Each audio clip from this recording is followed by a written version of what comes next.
Hi guys, welcome back sa aking YouTube channel at welcome kung bago ka pa lang sa aking YouTube channel.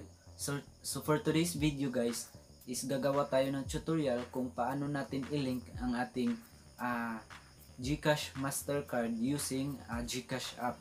So ayun guys, dumating na ang aking order, kanina lang to dumating. In-order ko to guys sa GCash app. So guys, kung hindi nyo pa alam kung paano mag-order ng GCash Mastercard using gamit ang ating GCash app, meron akong ginawang tutorial, ilalagay ko na lang sa description box. Please visit nyo na lang guys.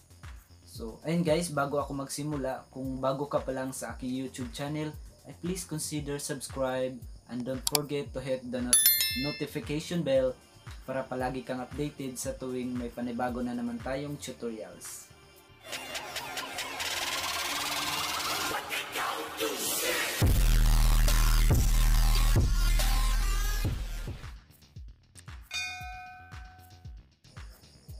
So ngayon guys, open lang natin ang ating GCash app.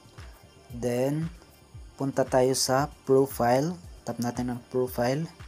Then unang requirement guys, dapat is fully verified na kayo. So kung hindi pa kayo verified, verified nyo muna ang inyong GCash app.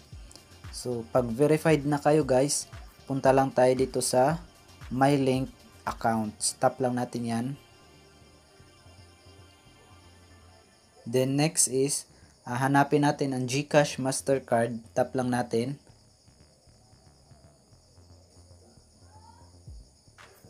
Ngayon guys, i-tap natin ang add a card.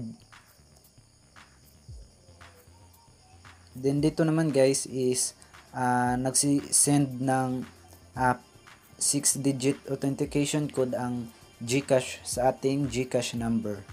So hintayin lang natin guys na dumating yung 6-digit code na sinend ng GCash.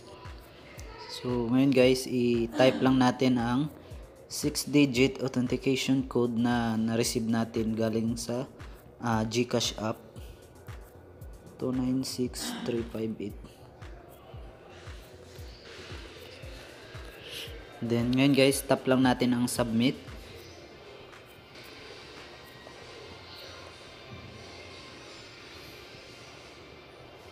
So next naman guys, dito sa last 4 digit of card, ang ilagay natin yung sa harap ng ating GCash Mastercard, yung last 4 digit. So make sure guys, hindi kayo magkamali ng pag-input ng number. Then dito naman sa virtual account number guys, kung mapapansin nyo doon sa likod ng inyong GCash Mastercard, may mababasa kayong virtual account number. So yun ang ilalagay natin. So bago natin itap ang next guys, make sure na tama lahat ng pagka-input nyo sa last 4 digit of your card and the virtual account number. Pag na-review nyo na guys, so sa tingin nyo is okay na, tap natin ang next. So dito naman guys, ang sabi dito is your GCash Mastercard is now linked. So nalilink na ang ating GCash Mastercard. Dito naman sa ibaba, yung nominate 6-digit card pin. So ito yung parang password natin pag nag-withdraw tayo sa ATM machine, yung 6-digit card pin. So guys, importante na hindi natin kalimutan yung ilalagay natin na 6 card pin. So pagkatapos ninyong mailagay ang inyong 6-digit card pin guys, confirm nyo lang, at saka pagkatapos nyan, tap lang natin tong next. So ayun guys, na-link na ang ating GCash Mastercard. So congratulations, you can now use your GCash Mastercard in all Mastercard stores at the ATM machine worldwide. So ganun lamang kadali guys. So kung meron kayong mga ibang katanungan, ay comment nyo lang sa ating comment section. So guys, kung nagustuhan nyo ang tutorial natin today, ay huwag kalimutang i-like ang video na ito at i-subscribe nyo na rin guys para palagi kang updated sa tuwing mag-upload ako ng panibagong tutorials. So yun lamang guys, maraming salamat.